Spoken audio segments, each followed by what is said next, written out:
This is episode number 710 with the large language model specialist, Kris Ograbek. Welcome back to the Super Data Science Podcast. Today I'm joined by the intrepid Kris Ograbek. Kris is a content creator who specializes in creating LLM-based projects, large language model-based projects. And so he does this with Python libraries like LangChain and the Hugging Face Transformers library. And then he uses the projects to teach these LLM techniques to whoever wants to learn them. Previously, he worked as a software engineer in Germany. He holds a master's in electrical and electronics engineering from the Wrocław University of Science and Technology. In this episode, Kris details the exceptionally popular LangChain framework for developing LLM applications. Specifically, he introduces how LangChain is so powerful by walking us step-by-step through a chatbot he built that interactively answers questions about episodes of the Super Data Science Podcast. How cool is that? And having been a listener to the Super Data Science Podcast for years, at the end of today's episode, Kris flips the script on me and asks me some of the burning questions that he has for me, questions that perhaps many other listeners also have wondered the answers to. All right, let's get to it. Let's jump right into our conversation. Kris, welcome to the Super Data Science Podcast. It's so cool to have you here. You can fill the audience in on more of the details, but my understanding is that you've been listening to the Super Data Science Podcast since before I became host. So it's about 3 years now that I've been hosting the show. Kirill Eremenko was host of the show for 4 years before that. And yeah, I guess you were listening back in the Kirill days. I think you've listened to most episodes. And so we connected on LinkedIn when I took over as host 3 years ago, and we've exchanged some messages. I've been seeing your content, and over those years, you've become more and more of a content creator and like really disciplined about creating content on a schedule. And yeah, lately you've been focused on creating content related to large language models, like kind of hands-on, which I thought is really cool. And so, yeah, so fill me in on what I got wrong about that, or maybe fill in some more detail for the listeners.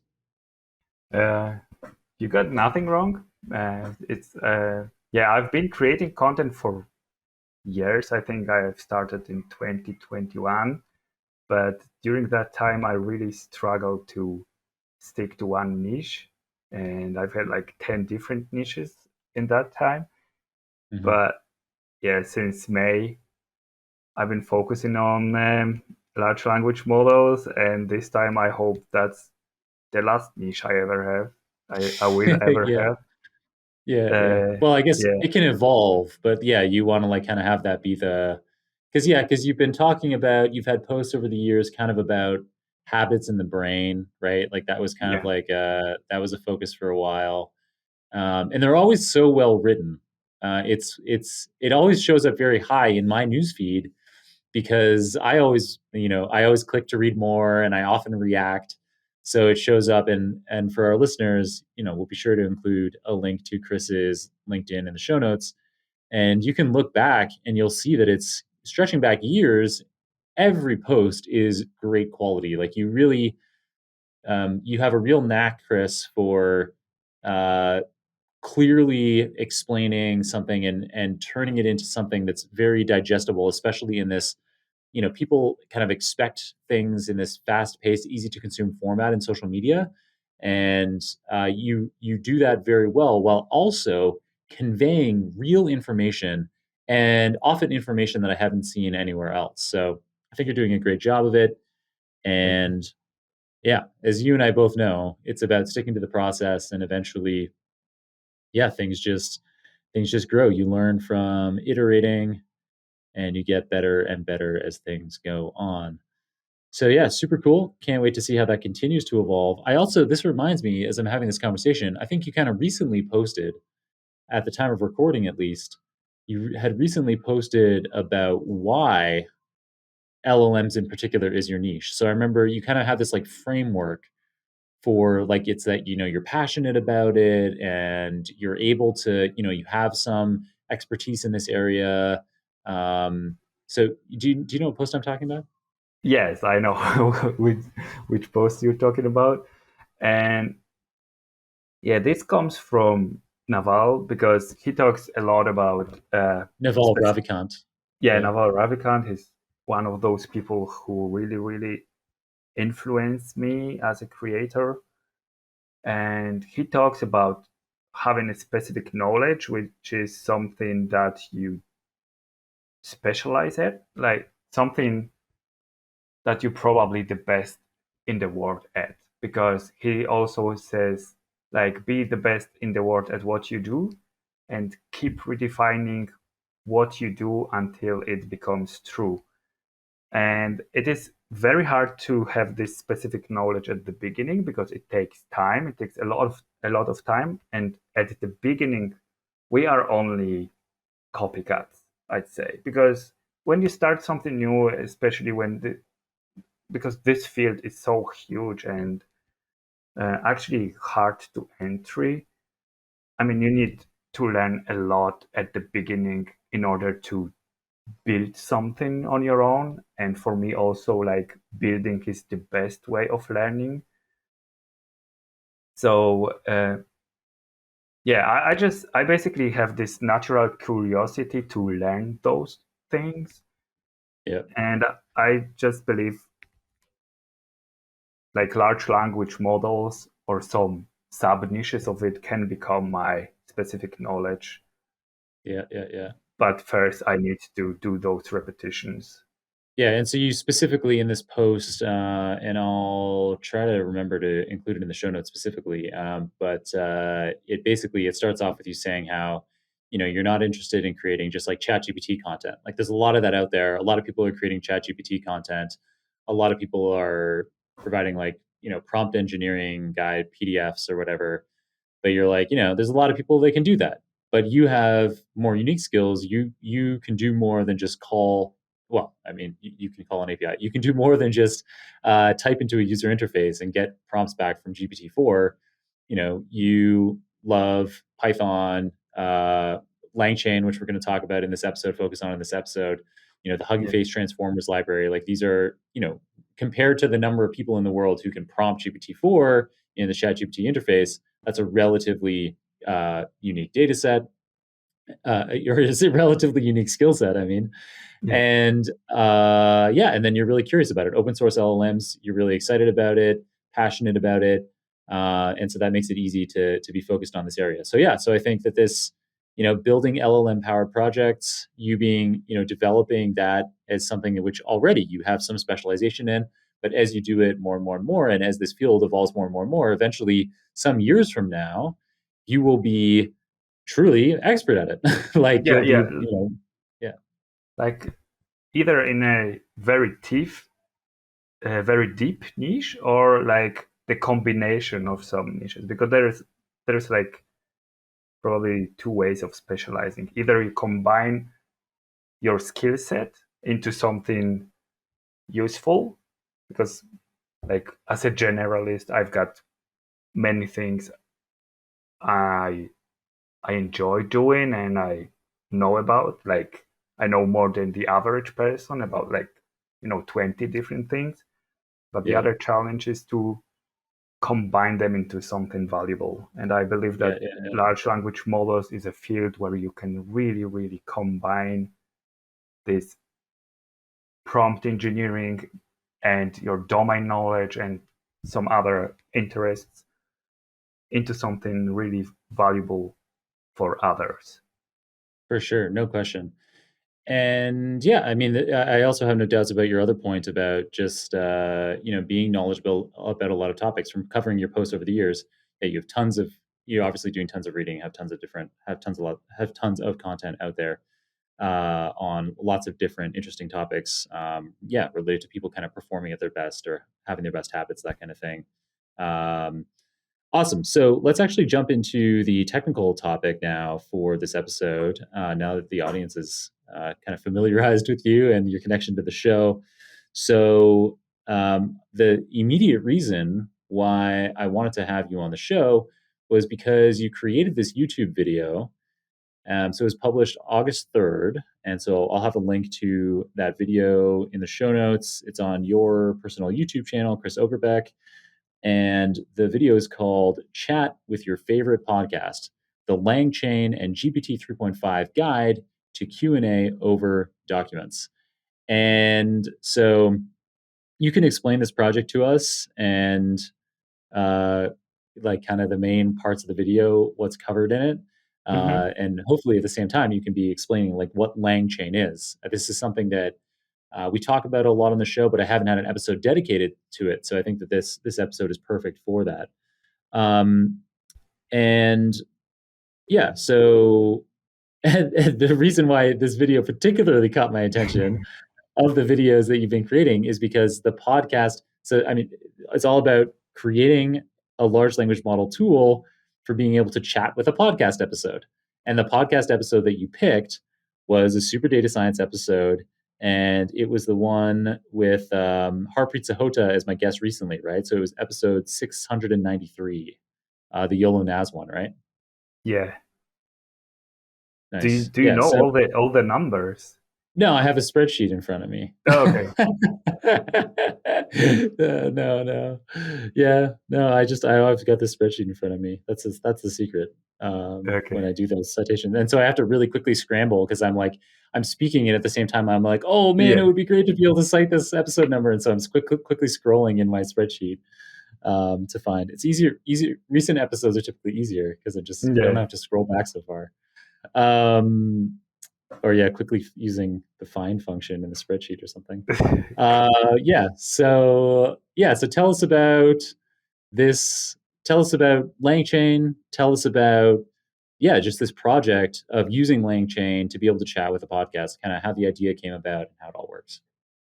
Okay, so yeah, the idea came from two sources. First is the deep learning AI course. You know the deep learning AI from Andrew Yang, right? Yeah. The Andrew Yang. Yeah. website, like the co-founder of Coursera. Yeah. And he started creating those small courses because usually this is a paid platform, but he started creating those like 1 2 hour courses with collaboration in collaboration with people from OpenAI and from LangChain. And in this case, he's created 2 courses from LangChain with the founder of LangChain or co-founder. And one of them is really like chat with your data. So that's where they explain really step by step how to do that. Like, and I get into detail. And the second is that me as a creator, as a content creator, and I'm also a heavy content consumer. I want to have a tool or a way of interacting with what I consume, like in order to basically save time. Because like in this case, Control F is not enough. So Right.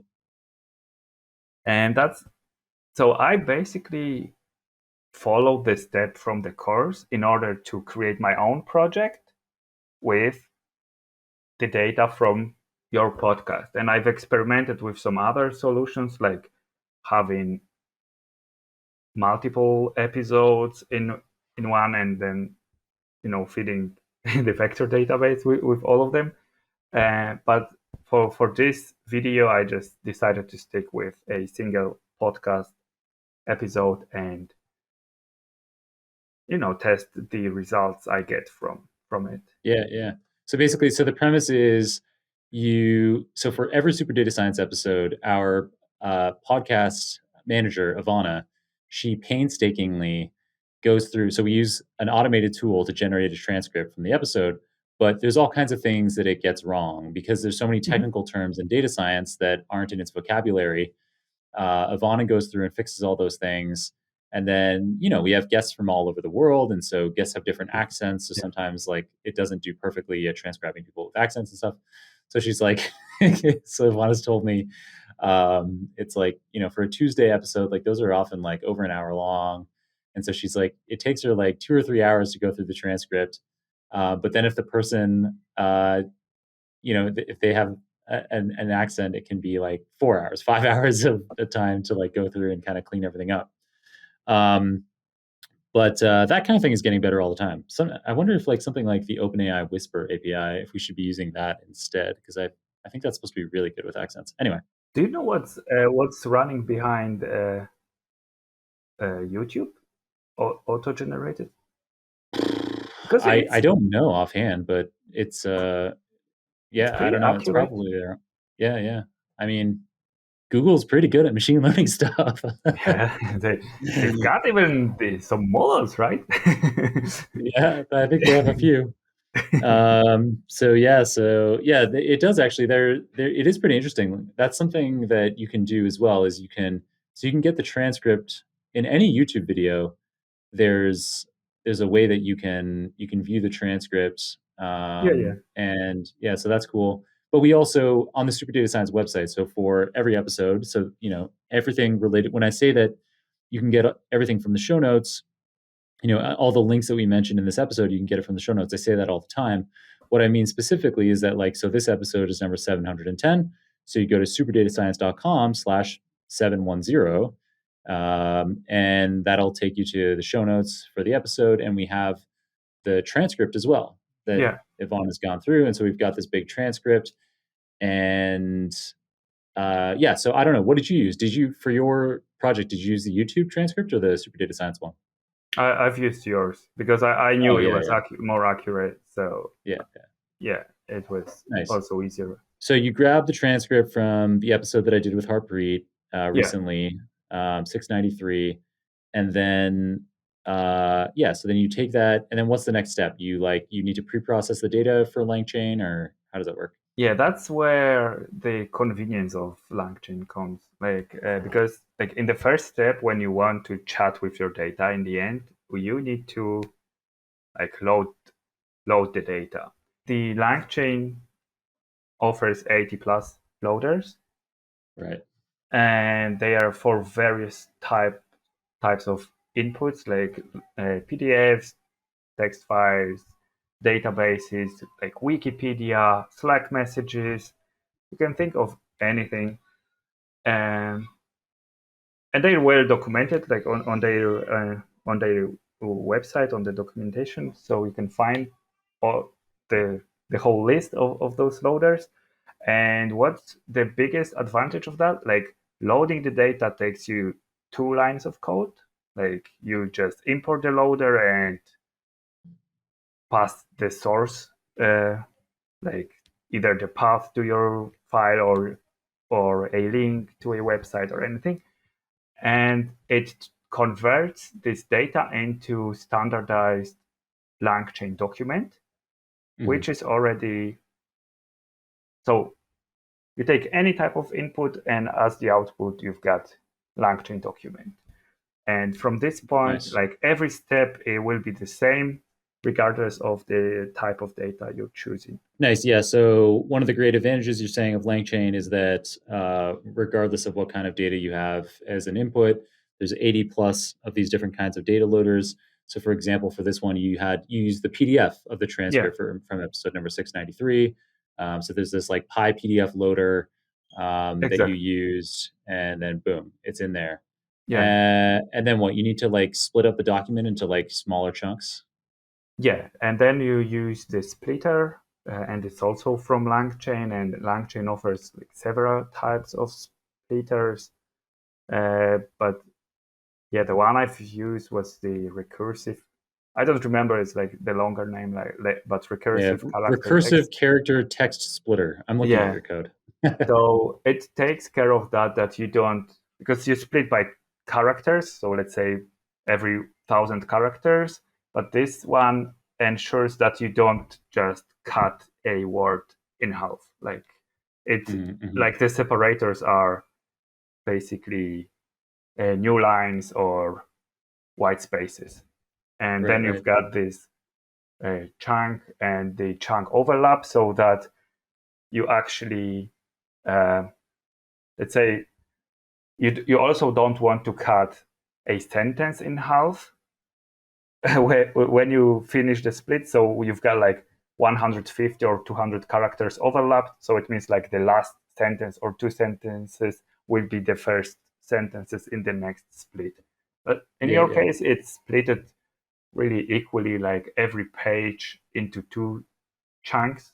So like 40 page PDF is 80 splits of Right, right, 1000 right. characters. And yeah, so and the purpose of this splitting is so that so I guess each of these chunks, so you're talking about 80 chunks created from a single podcast episode of Super Data Science, and each of those chunks then gets vectorized. Is that the next step?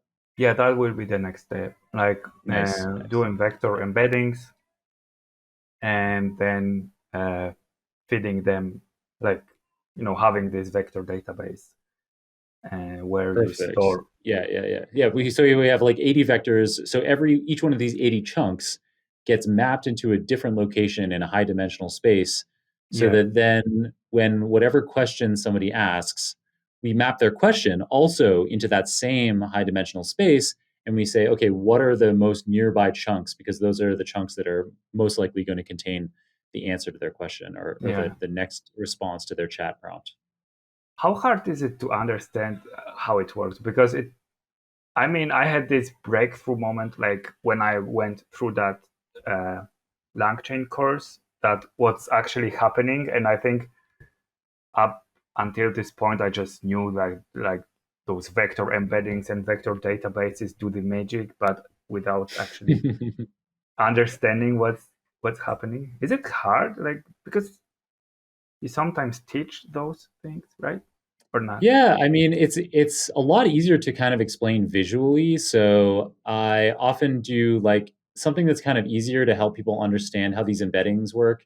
It's kind of hard to visualize on a document level because the document has so many different Yeah. words Word and level. concepts.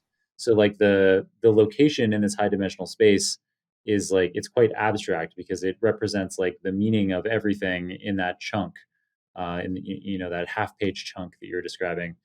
But Yeah. kind of an easy way to imagine it is that you can do the same kind of thing on an individual, Word. um, yeah, word level exactly. Hmm. So you could so something that I often do in my teaching when I'm teaching natural language processing as well as in my book Deep Learning Illustrated is I have Jupyter notebooks where we take a corpus of books. So we I can't remember now exactly off the top of my head what I usually use, but it's like there's there's online book repositories of like free books. Gutenberg. Gutenberg, Project Gutenberg. Yeah, thank you. Exactly. So with Project Gutenberg, you can download books, and you could download like a relatively small number of books for a fast demo. So I think I use something like 20 or 30 books because these are like classic books that are no longer under copyright. So you have the right to access them. And so yeah, I grab like 20 or 30 of them for the purposes of class demo, and then we create uh, vector embeddings of the individual words.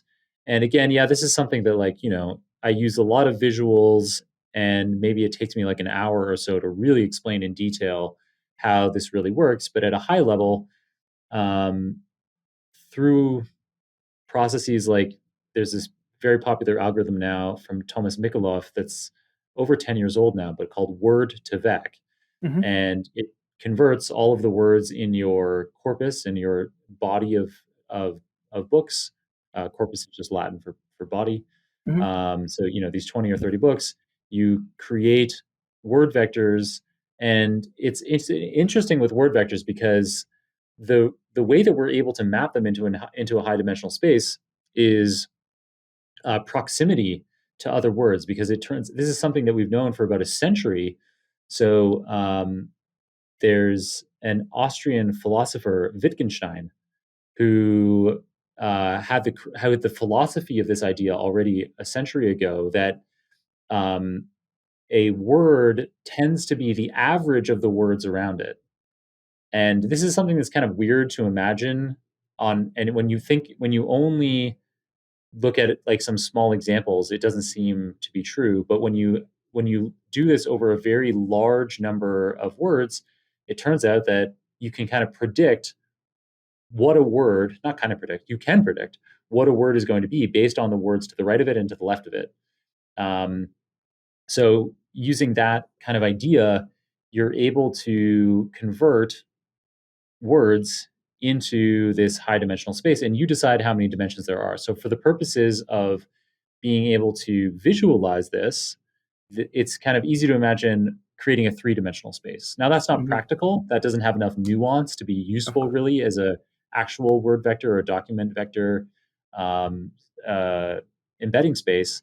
But you could imagine that it's two dimensions or three dimensions, and then so if you once you converted all of your words into this vector space, you'll have, if you find the word pants somewhere in your vector space, there's likely to be words like shirt and shoes and hat that are nearby. If you find the word Monday, then other days of the week are going to be nearby. And not far away from those days of the week, you're also going to find all the months. So, like the months will all cluster together Yeah. nearby the region where you find all the days of the week. So then over the kind of the whole space, over your, for the purposes of visualizing it, you're imagining like a three-dimensional space. But in practice, this is like a many-dimensional space, and how many Yeah. dimensions you have is a hyperparameter that you decide as the creator of the vector space. The more dimensions that you have, the more computational complexity there is, but potentially the more nuance there is captured in Hmm. there. So there's this kind of trade-off between like nuance and compute complexity. So Yeah. yeah, I've given you a very long answer to that question, but I it's know. yeah, but yeah, it's like the same. So with what you're describing, so you have these 80 chunks, and it's the same kind of idea. It's not a word. It's actually it's kind of the average meaning of all of the words in that chunk Yeah. get embedded into a location. So like at the beginning of this episode, you and I were talking about like habits and that kind of thing, and so those chunks they'll be in one region of this document embedding that you would create if you used LangChain on this very episode. Yeah. Whereas now, this conversation that we've been having about vector embeddings would be in kind of Yeah. this vector embedding region of the vector embedding space. That's a pretty Yeah. meta. Yeah. So like in this case, if we were like, if you had a question about habits, like if you wanted to chat with this podcast, and if you had the question about habits, then like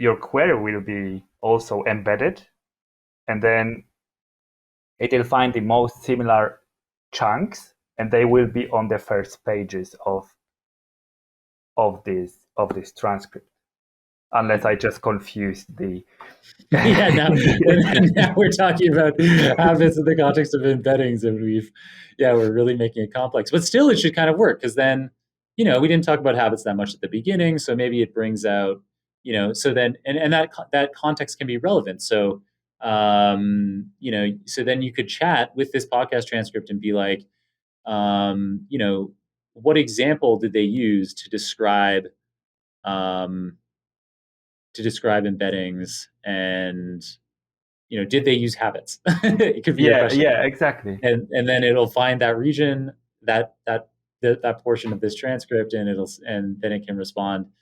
Yes, they did talk about habits as an example of one of the kinds of spaces in the vector space. Yeah. And I think like in my project there was, because I've used OpenAI embeddings like the default one. I think it uh, like the vectors are over 1,000 dimensions, like over 1,000 elements long. I haven't checked exactly, but they're Yeah, I think pretty that's long. right. I think the OpenAI embeddings by default are just a little over 1,000.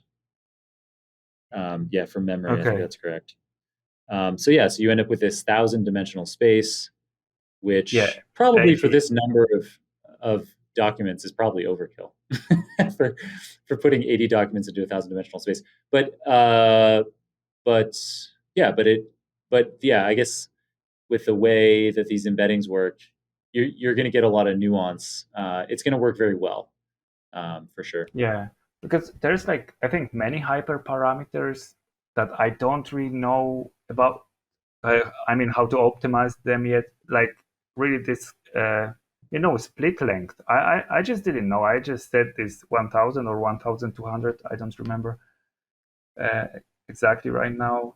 But maybe I could have used like the whole page, like having less, like to increase the size of the chunk, but decrease the number of chunks. So that's Yeah, something yeah. definitely that we all should experiment with, because I always encourage people to, take what I talk about and just experiment by themselves. Because I always also give all the code on my GitHub and so on. So Yeah, and we'll be sure to include obviously a link to your GitHub as well in the show notes, so people can check out the code for this themselves and check out the video themselves. But yeah, so this kind of gives the idea. So LangChain makes it very easy to load the data in, to split the data into chunks of a reasonable size. And again, yeah, that's a hyperparameter that people need to figure out exactly what size to have based on their particular use case.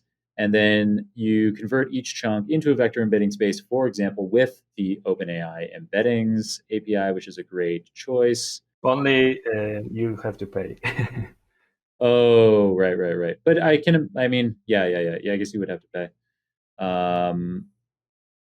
And but for this kind of document size, it would be a fairly small cost. It must have been dollars. Yeah, no, not a dollar. No. Yeah, not a dollar. Yeah. But yeah, if somebody's like going to be, if this is like, if somebody's like a data scientist at a law firm and you're going to have to convert like every clause of millions of documents that the law firm has, then it could Yeah. start to get pretty expensive. So yeah, you might want to like develop your own in-house embedding for that, which I guess is another story for another day. But so yeah, so then once we have these embeddings, then I guess LangChain also just makes it very easy to retrieve the relevant documents, and then you just then that's where the LLM finally like comes in, Yeah. right? It's Yeah. at Yeah. this final point. Yeah, so you can explain that. Yeah. So then we need to like have our query, because that's the whole point, like a question or a query that goes into that vector database. And LangChain has also this dedicated modules for that, and they call it retrieval QA. I think chain. I'm not sure. I don't have it in front of me Yeah, right now. yeah. It's I've got that exact line of code coincidentally up on my screen right now. So it's in the LangChain chains module. It's called retrieval QA.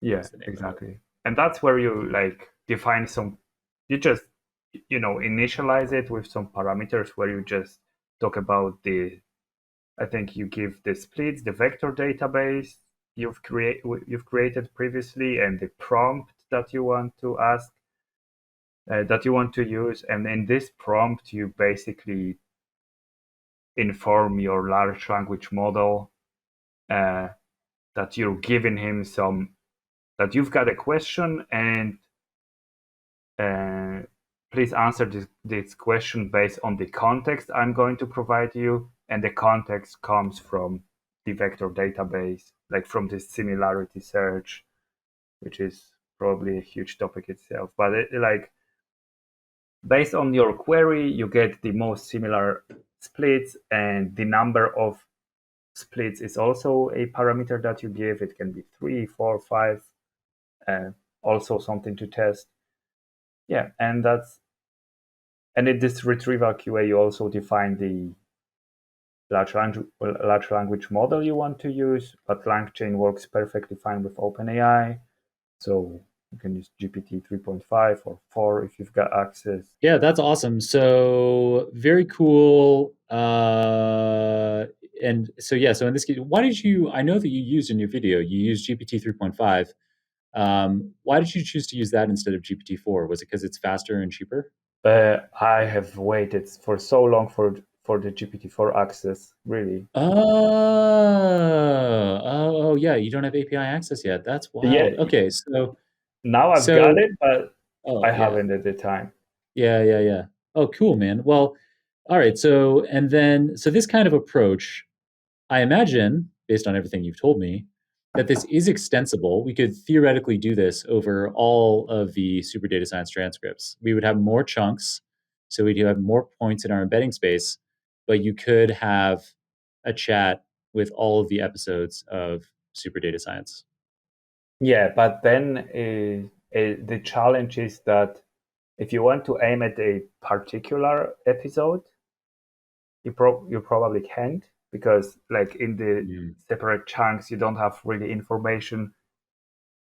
I mean, you do have information which episode it was, or maybe which file you've used for that, which Yeah. transcript, but like in the query itself you don't really talk with the metadata of Right. it. Right. Right. I mean, there I are wonder. options for that, but Yeah. Yeah. So that is an extra complexity. Well, I think you and I, Chris, should talk after the show because maybe we could have a project, and I'd have to, maybe Kirill and I would be interested in funding a project where you try to do something like that. We create an application where our listeners could come in and talk to any of the episodes of the Super Data Science podcast or all of them all together. I think that could be a fun idea. So yeah, let's that would definitely be talk fun after the to show build. and see if that can happen. Yeah. Yeah. I would love to do that. So yeah, I've made a note. Yeah, cool. Awesome. All right. So this has been great. This has definitely been a detailed introduction to how to use LangChain and the kind of how the Q&A works over a large document. Very cool. So yeah. So hopefully, our hands-on practitioners now have a sense of how they can go and do this themselves and how it works. And even folks who are listening who, maybe, aren't hands-on data science practitioners or machine learning practitioners, but hopefully now with the kind of visual explanations that we provided of embeddings and that kind of thing, it helps people understand how these kinds of large language model Q&A tools work over a very large document or a very large set of documents. So Chris, before you and I started recording, you said that you had some questions for me. You wanted to turn the tables on me.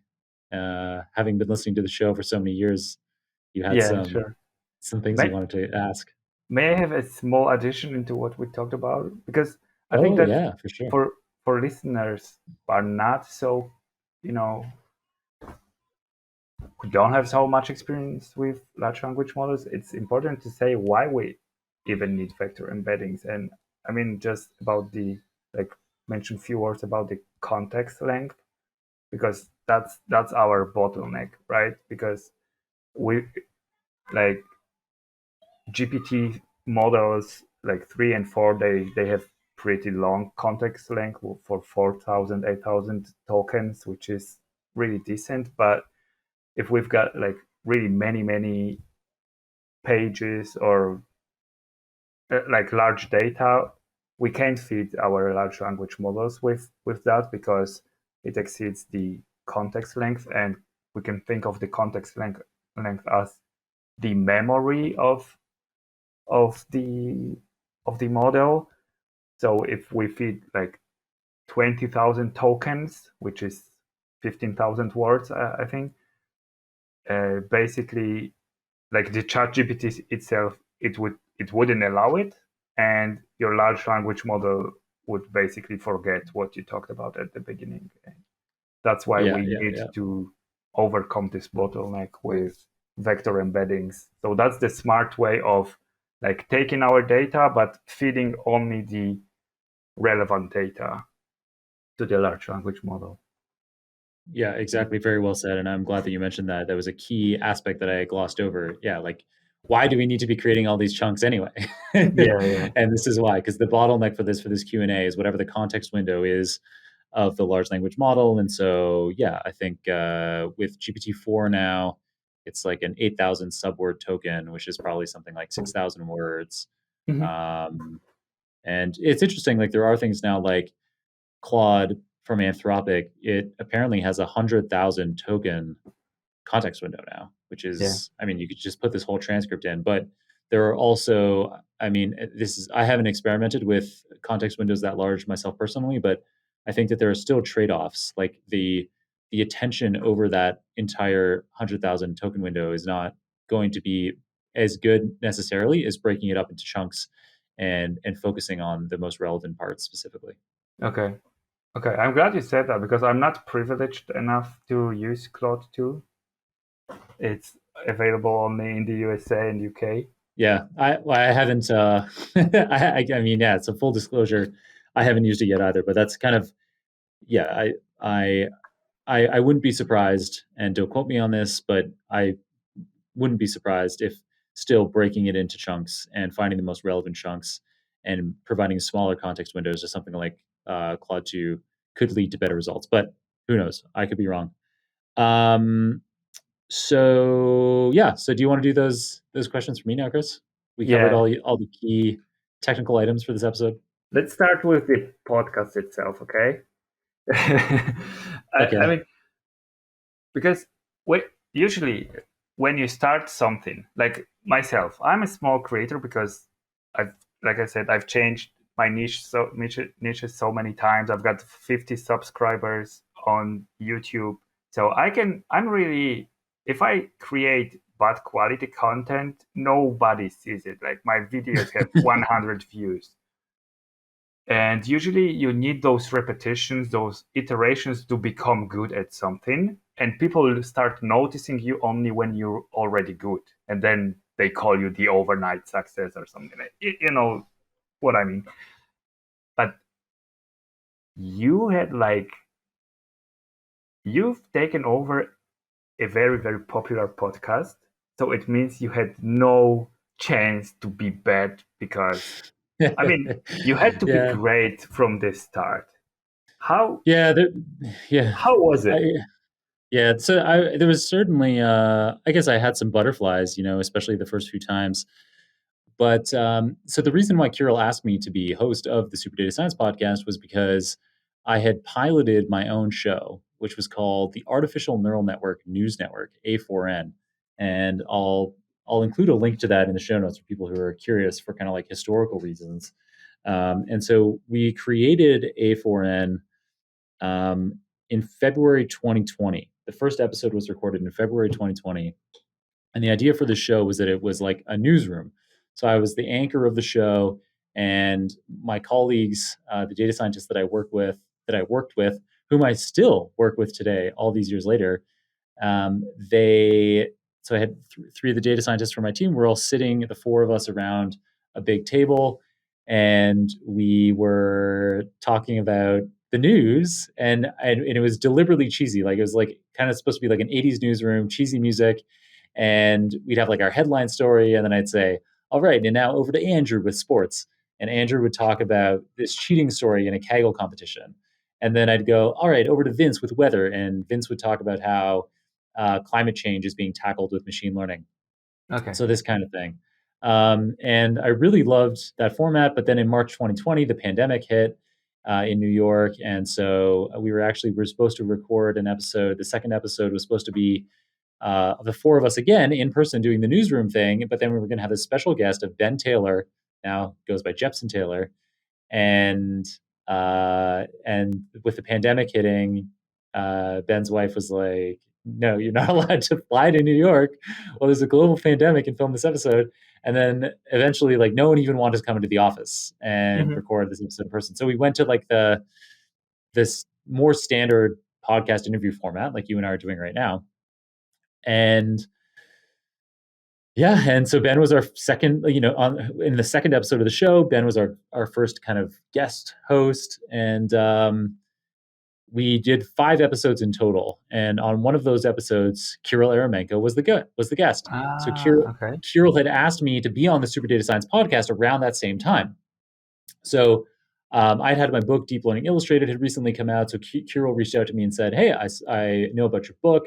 Do you want to be on my podcast?" And I was like, "Of course, I want to be on the Super Data Science podcast. It's one of the most listened to in the industry." And so I came on his show. And at the end of it, I asked, I just started this podcast. Ben's been a guest on the show. Do you want to be a guest on the show? And Kirill said, I've made over 400 episodes, the host, but I've only once before been a guest on someone else's podcast. And so that was an honor for us to have him on. And I think he had a good time. We also had a funny thing where like we made an ad and put it in the episode as a joke. So there's this there's Oh, okay. there's Cool. a fake ad in the episode of A4N with Kirill in it, where It was this thing about an app for finding toilet paper because in the Oh my pandemic God, you that's the couldn't time. find Yeah. like toilet paper. So yeah, it was this really silly joke ad, which Vince Pataccio did an amazing job, doing doing the main voice in that fake ad. Um, so yeah, so I don't know. I guess from that, something like 6 months later, Kirill reached out to me and said, "I have something that I want to talk to you about." Okay. And like him and I hadn't been talking since this, so I didn't know what this was going to be about. And he was like, "Yeah, I think it's I've been hosting this show for 4 years and I'd like to pass it off to somebody, and I'd like that person to be you." So I guess he really liked that fake ad. He knew Yeah. he knew that I could read sponsor messages, or So I don't know. So I kind of like auditioned involuntarily, and it goes to show like this process of creating content, like same kind of thing. At that time, we only created a few episodes. Obviously, there weren't a huge number of listeners, but it gave me some practice, and I just happened to like have these interactions with Kirill. And for whatever reason, that led to Kirill feeling like, you know what, John Krohn is the guy to take over as host of his show. I trust him to do it. And then Kirill and I kind of ramped up. Kirill created this huge document. I actually still have it open in front of me right now because it serves as a checklist and a template for all kinds of things. But Kirill wrote this 16-page handover document for me, and then we had meetings where we went over it and went over the process, and he had to introduce me to our podcast manager and our editor and all the other people involved in the show. And yeah, and then we co-hosted an episode together.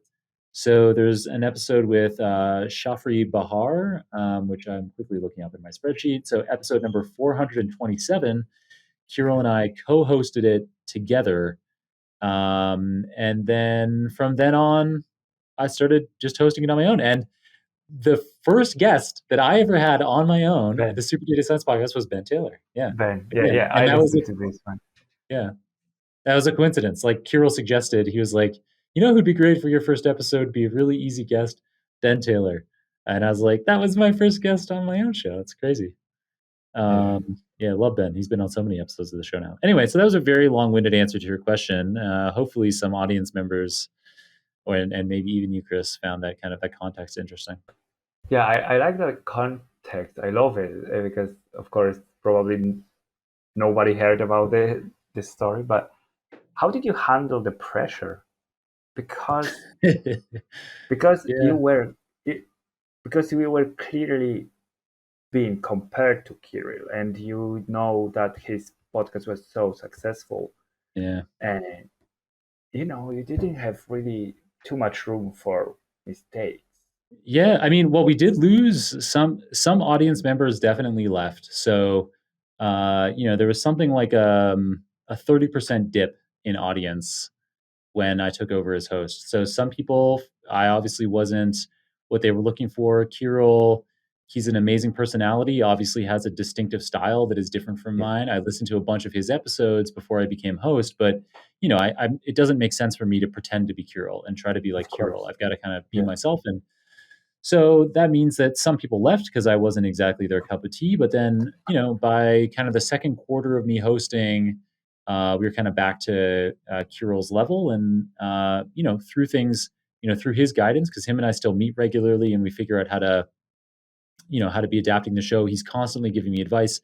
In the beginning, he was giving me tons and tons of advice. He's listening to every episode and uh, helping me out with transitions between topics and you know do is this the best idea for the audience, or is that the best idea? And so this kind of Socratic um, discursive approach that he has really of helping me kind of figure out what's the best thing for me and for the show.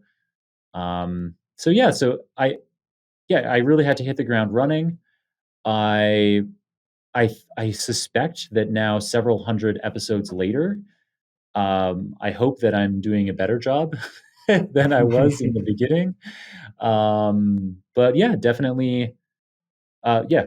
I'm not sure. I wasn't overwhelmed with anxiety. I certainly had some hesitation, hmm but I just kind of I did my best. I spent a lot of time preparing for those first episodes. I still, make sure that I'm well prepared for every episode today. But in the beginning, it was like, making sure that I've crossed all the T's, dotted all the I's, and I'm really well prepared to be able to do it and just dive in feet first, do my best, and iterate and improve. There you go. Anything else, Kris, or those are your key questions? No, I've got like many about the AI space, so I don't know how much time can I steal from you. Maybe let's pick. I don't know. Pick one or two more of your favorite AI questions. Maybe if I have shorter answers to them, then we can. Okay, Go for so I it. tried not to ask a tricky question. Uh, do you use ChatGPT every day? Like GPT uh, for yeah, I use the ChatGPT user interface most days for sure. Yeah, yeah. Is there any like unique way you use it? Like I because don't most think people so. just okay.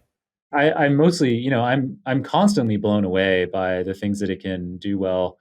Yeah, there's all kinds of things I put in there. Like I'm looking right now at my chat history. And so there's like, mathematical questions, there's programming questions.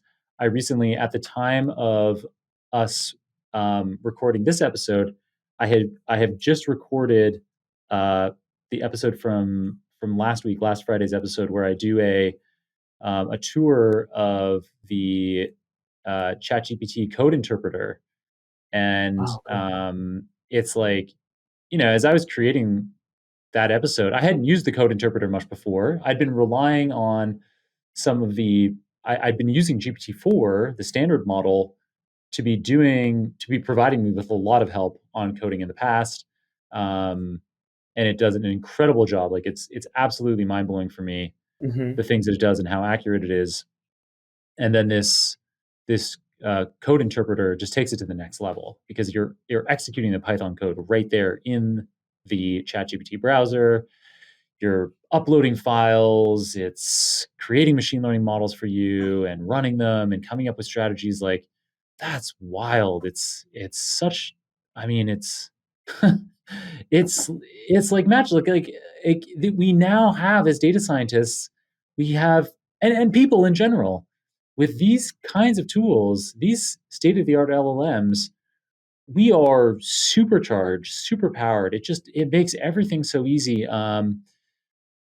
There's, if you're ever, with any kind of mundane tasks like writing an email to somebody, oftentimes when I'm writing the email, I have an idea immediately in my head as I start to reply exactly what to say. And so that's easy. I just do it. I just type that into Gmail and go. But, maybe one in every four or one in every five messages, I'm kind of like, I'm not exactly sure how to start. And so ChatGPT just gets you started. There's no like, it just makes it so easy to get that first draft, to iterate, and it makes it more fun because it is interactive. You feel less alone in a way, and it's so nice. Like it's so pleasant to you. It has this really friendly way of being helpful, and I think I come out of interactions with GPT-4 a happier, more positive person. I'm more likely to be nice to people that I'm close to, as well as just random people that I see in the street, because it's kind of the way that they've fine tuned this with RLHF. It really embodies the best of human nature and brings out the best in me in return. Yeah, yeah. Oh my God, I've got like 10 follow-up questions, so I'm not, but I could share my screen right now. I mean I can, but I've got the question. Have you used ChatGPT as a coach? Oh yeah, I mean I haven't explicitly, But except that's what you meant right now, like having those yeah, interactions. I think that's like because the coach is like, this yeah, meta word, but yeah. It's implicit. It's like yeah. So I guess like it's you don't have like most people probably don't have like an email writing coach, but with ChatGPT, all of a sudden you kind of have that on hand, and they're this very positive. It's like they've taken all these coaching courses and they know exactly how to frame constructive feedback to you in the way that is the most validating and the most helpful. So yeah, so I guess in that sense, it's kind of the coach. And then I also definitely with business situations, and you have to be careful with what kinds of business information you put in Yeah. to the ChatGPT interface. Although with GPT-4, you don't. So if you use the GPT-4 API or the GPT 3.5 Ah, API or whatever, um, they automatically delete all messages after 30 days. I think you can read. I mean, I'm not a lawyer, read the terms and conditions yourself, but my memory of the terms and conditions for the OpenAI API is that after 30 days, the data are deleted. And the data are only stored for that short period of time, they say, to make sure that you're not misusing the platform, mhm. using it for nefarious activity or something. So yeah, so you could write, probably a lot of our listeners are technical enough that you could have like a Jupyter notebook or a Colab notebook or whatever, or your IDE set up in a way so that you could be having a conversation with GPT-4 without using the ChatGPT interface, and then you can worry a bit less about having proprietary data in there. But yeah, for like kind of general business questions where I know there's not going to be some issue. Um, yeah, just kind of, common kinds of circumstances, oh, like, there's this complexity with this, particular prospective client or coworker, and, help me work through what the best approach would be, or what I should say is, definitely a way that you can use the tool. So you can use it as a coach in that way for sure. Yeah. Oh, man, that's so interesting. I feel that we could talk for hours. I really don't think I should steal more of your time. Yeah, I don't actually mind my time. I've got time right now, but maybe for our listeners, since they didn't necessarily sign up when we started this Oh, episode, they probably weren't expecting the Q&A the other way. So I hope that they enjoyed this little bit of it. And yeah, Kris, thank you so much for coming on the show yourself. This was really, you were the guest on this episode and introducing us to LangChain, giving us this awesome practical introduction with lots of examples. And yeah, we'll have links to everything for our listeners to follow up on themselves so that they can be deploying LangChain, LLM kind of Q&A applications. And you've got tons. Your YouTube channel has lots of other ideas for ways that people can be using LLMs and LangChain hands-on. So lots to check out there. Kris, before I let you go, I know you read tons of books, so this is probably going to be a tricky question, but do you have a book recommendation for our audience? yeah, of course. It depends, of course, from where you are or what you've read. But like, I mean, Atomic Habits is just a must read, just Mhm. if you want to stay consistent with what you do. But I think the book that helped me a lot is called The Long Game by Dory Clark. Because, like I said, I've really, really struggled to stick to one niche, and I've read it recently for the second time just to ensure that I won't change my mind in 6 months again. And in this book, there is like a very interesting question how to, like, that you should ask yourself how to build once, but how to create something once, but make it count 10 times. And I think that's really influenced what I do right now. Because when I learn something, I immediately create projects. So I quit learning something new without a project, just always implement. And then from this project, I create a video and then I write a Medium article. And like in the case of the project we talked about today, I my article also got like promoted by a let's say famous person on Medium with 90,000 followers, and now I'm talking to you. So I made a single project count like 20 times right now, which is I think a very interesting concept to think about. Like, because I always like jumped from one thing to another, and right now I finished a project and slow down, like teach others and Yeah. share everything you learn. Yeah, yeah, yeah. Great recommendations. Dory Clark is someone we've actually been trying to. We've yeah, we have some connections to her. We're thinking about getting her on the show. Hopefully, getting her on the show soon. And then Okay. yeah, Atomic Habits. Yeah, a hugely influential book for me as well.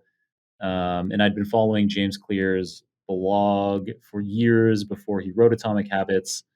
And so, yeah, his own Atomic Habits approach was critical to this kind of iterative, stick with the process and keep creating. And yeah, eventually, you learn from your mistakes, you iterate and improve, you recognize that nothing's going to be perfect the first time. And yeah, and then magic happens, like you're saying. You get that 20x impact from your one project, this LangChain project, or this podcast, or whatever. We're following this approach, definitely heavily influenced by James Clear, and yeah, he's someone I've known since 2013. So maybe someday he'll want to do an episode of the show as well. He doesn't do podcast episode as much as he used to in the run up to the release of his book. But yeah, maybe someday we'll have the honor of him being on the show as That well. would be awesome. Yeah, for sure. All right, Kris, thanks so much. So other than your YouTube channel, which we'll definitely have in the show notes, your LinkedIn profile, are there any other ways that people should be following you? I guess Medium. Yeah. I mean, I do the same. I mean, once a week you can expect an article. That's pretty much the same. Like I said, like based on the same project, but some people just prefer this way. So. Nice. All right, Kris, thank you so much for this awesome episode and for also turning the tables around on me, which has never happened in the several hundred episodes that I've been hosting of this show. That has never happened. So that was kind of a fun thing to do for a bit. I hope the audience enjoyed it as well. This has definitely been a longer Friday episode. It feels more like a Tuesday episode at this point. But yeah, I hope it was awesome for everyone out there. And Kris, so great to be able to meet you on air finally. And yeah, make that connection. I hope you keep listening, and maybe we'll have a chat with Super Data Science app up at some point soon. We'll have to let's follow up on that. Yeah, sure. So yeah, catch you again soon, Kris. Thanks for having me. Nice. Well, that was something different, eh? Hope you took a lot from that discussion with Kris, and hopefully you didn't mind me being the guest at the end for a bit there. In today's episode, Kris covered how LangChain has 80 plus data loaders, making it easy for you to have your data prepared for a natural language application. He talked about how large natural language datasets need to be broken up into chunks and then converted into vector embeddings, for example, by using the OpenAI Embeddings API, so that the relevant language fits into the context window of an LLM. And then he explained how an off-the-shelf LLM, such as GPT 3.5 or GPT 4, can then interactively and intuitively answer whatever questions you might have about whatever, including Super Data Science episodes, if that's what you want to have a chatbot to talk about, to talk to about. All right, that's it for today's episode. Support this show by sharing, reviewing, or subscribing, but most importantly, just keep listening. Until next time, keep on rocking it out there, my friend. I'm looking forward to enjoying another round of the Super Data Science podcast with you very soon.